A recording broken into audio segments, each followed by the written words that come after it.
The old Coot here, coming back at you with another exciting video. Hopefully you saw the video just prior to this one where I did a little bit more of an in-depth review of all of these.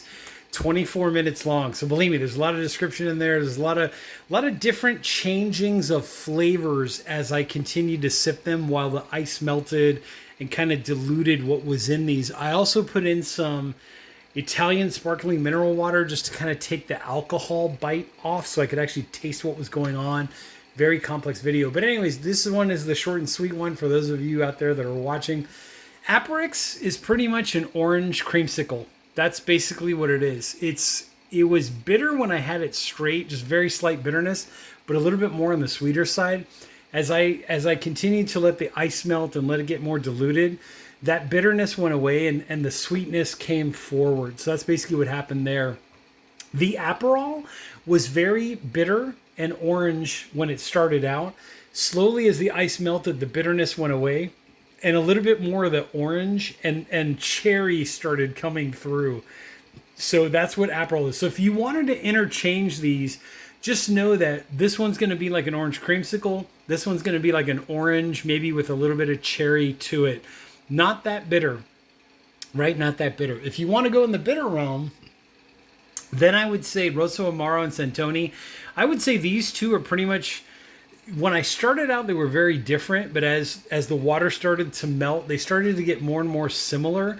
This one has like that ruby red candy that you think of when you think of that red candy, like a cherry, maybe maybe a little bit more depth, that kind of a vibe. This one was definitely the bitter of the two.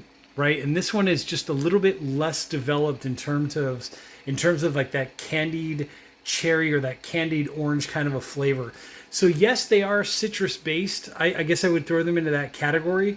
But honestly, like if I had to buy or if I had to choose between those two, I would have taken the Rosso Amaro. Okay, then between Campari and Santoni. So Santoni, you have the orange, right, and you get like that citrusy kind of vibe overall. But the bitterness kind of came through. In the Campari, I would say you're getting like more of a complex, bitter citrus flavor. And also you're getting a little bit of camphor and eucalyptus in there. Very, very small amount, like maybe 5% compared to like 95 in the other flavors. But I would say if you're looking for something that's bitter, that has that citrus kind of, background to it, that candied kind of, less candied. These were more candied. These were more on the bitter side. But I would say if you want that citrus note with bitter and then also adding a little bit of, maybe you're starting to tap into the Fernet a little bit, right? The Fernet, however you pronounce it. I would say Campari would kind of like be like a 1 on a scale of 100 to Fernet Branca. Like Fernet Branca is definitely eucalyptus camphor. The Campari is definitely, you still get the eucalyptus and the camphor, but very, very small amounts.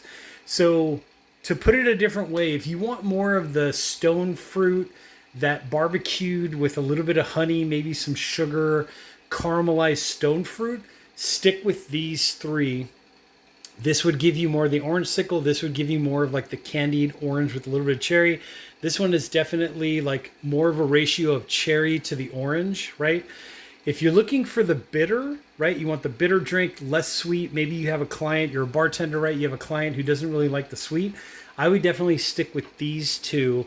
And then if you have a client who is akin to or familiar to, or maybe they just want to start exploring like the Fernet Branca, all the Fernets, the Alpine ones, that kind of vibe, I would say go for the Campari over the Santoni. But if you want somebody who, or if you have a client maybe who's like, no, I don't like eucalyptus and I don't like camphor, stick with the Santoni. I don't think you'd be making a bad choice. I think in any case, it would be a great choice. So anyways, with that being said, what's my top pick? Oh, you'll have to wait till the next video. With that being said, links are down below in the description, also in the comment section. Make sure to check out the video just prior to this one, the super long one, the 24 or 25 minute one. I'm the Old Coot, and I'll catch you all on the next video for my pick of these 5.